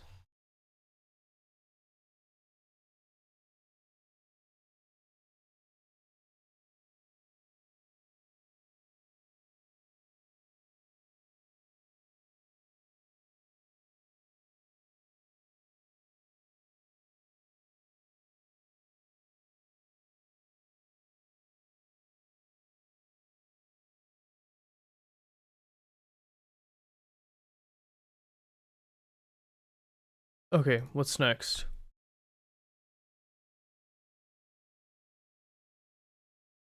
Let's call the endpoint.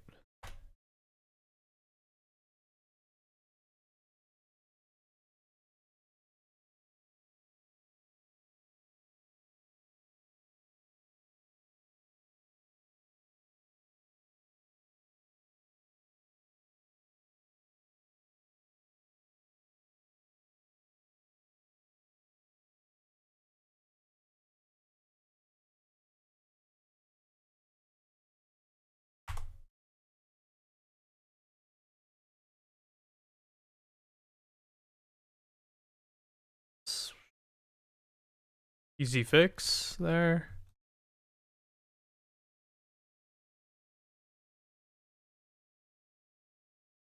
None type object has no attribute create pod. Okay. It's because we just need to import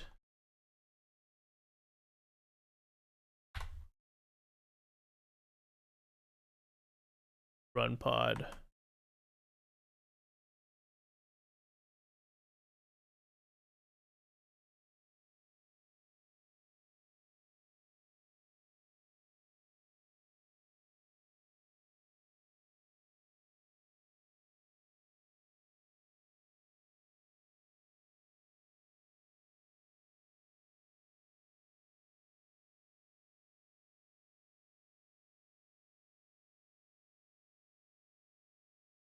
Unauthorized request.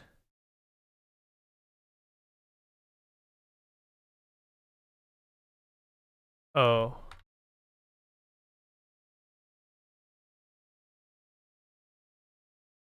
I need to export my API key.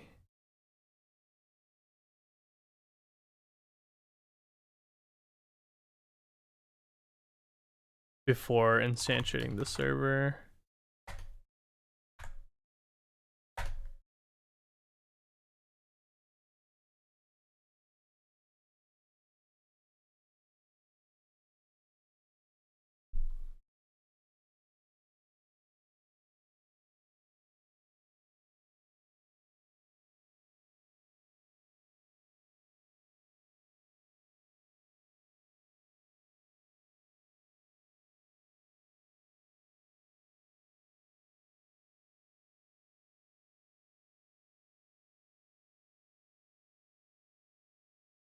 List object has no attribute items.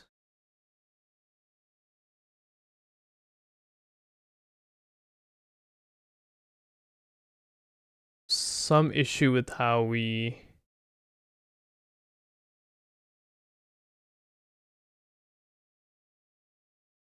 configured the environment variables.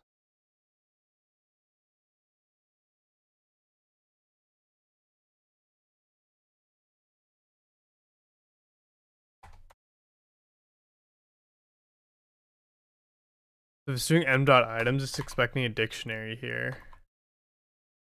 So I'm just gonna try this way.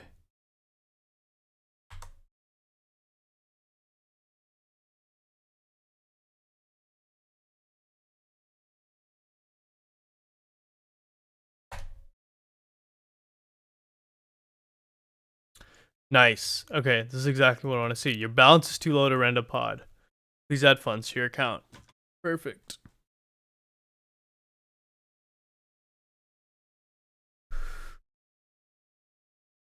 So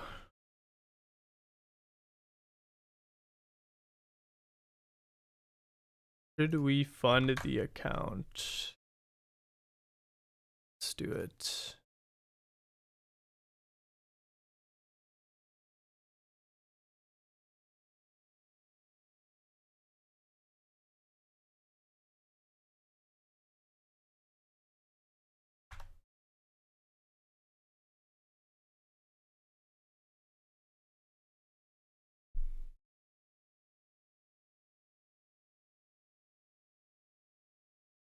You can pay with Bitcoin. What the fuck?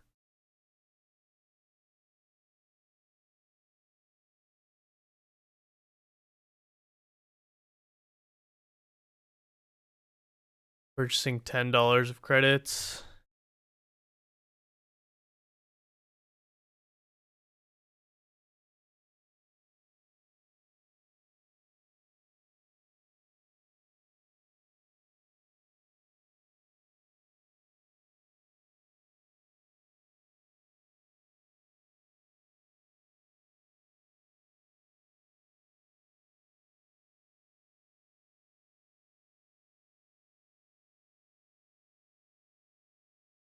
Sick.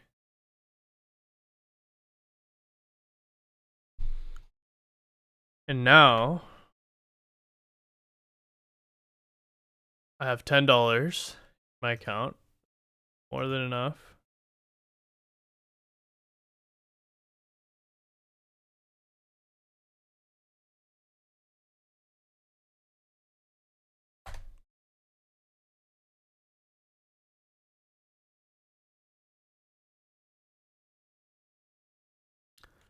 Dictionary object has no attribute JSON. Okay, but let's go. We've provisioned a pod from our API.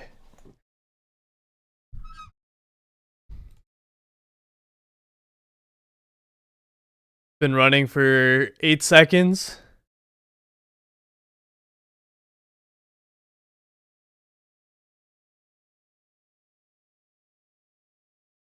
It's running this image. It's an RTX A4000. But we didn't get a response. Right? Cool. So I'm just going to stop.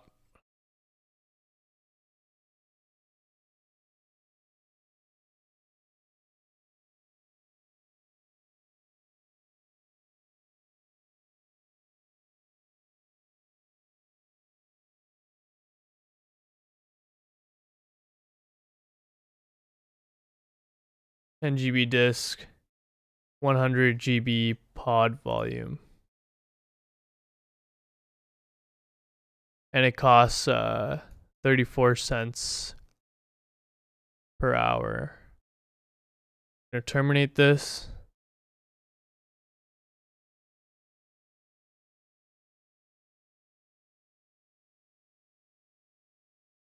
Did it charge?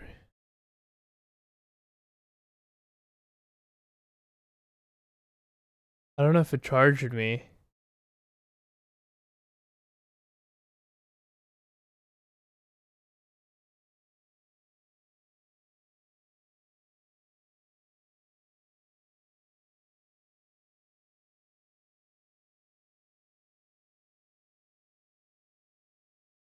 Response.json.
Why is the UI different?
Okay, instead of all of this,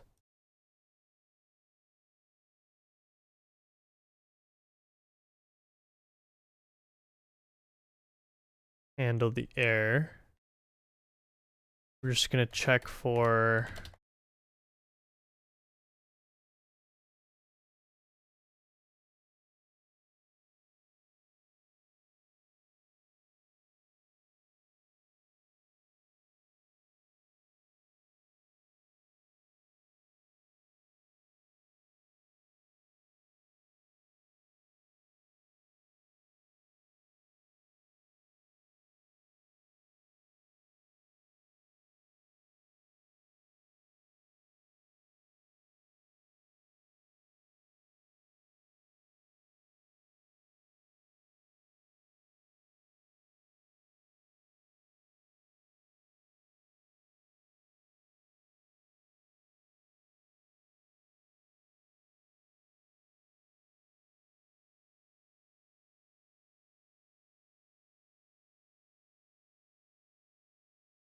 basically we just want to check if ID.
Once the pod is created, we want to write the details to Supabase.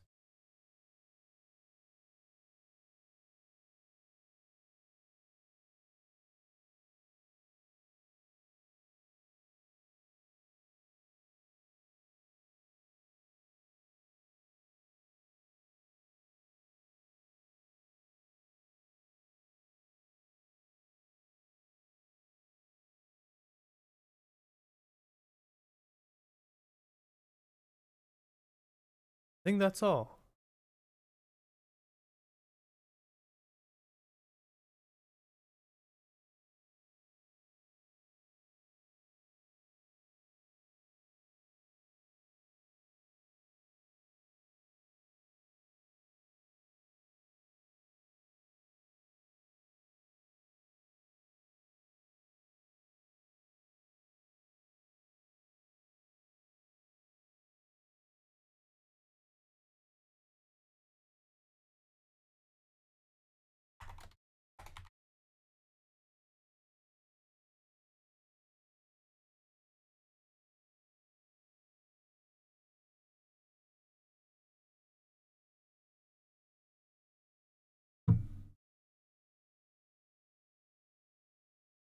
Don't need handled. We can break.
Okay, we'll write the pod details to Supabase.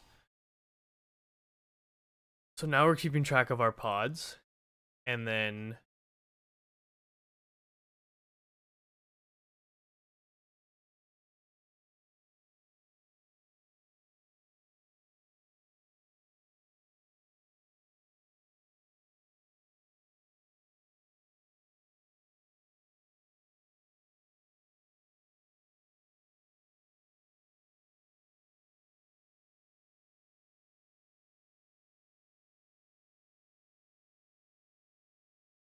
I mean, from there, training should start automatically.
And that should be it.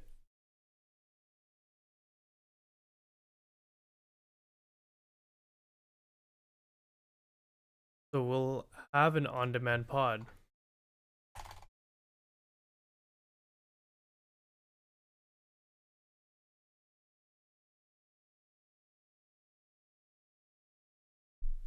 Cool. I think this is a good start. I'm getting brains running a little slow, getting a little tired. So I'll probably take a break. For today. So I think when we come back,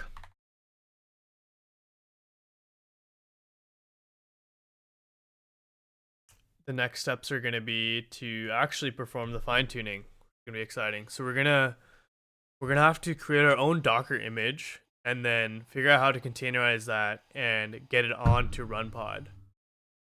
Okay.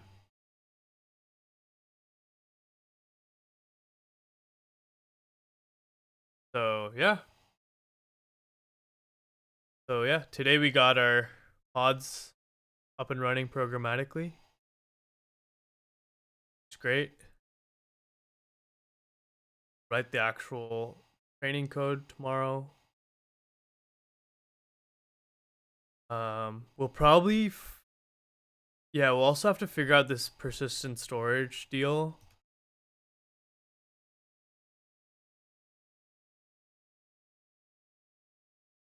Yeah, basically we don't want to be downloading the model weights every time we spin up a new pod. We actually just want to store these raw model weights in a separate volume. That's probably also something I'll set up.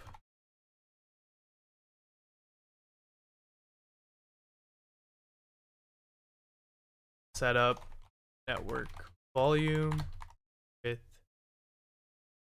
comma.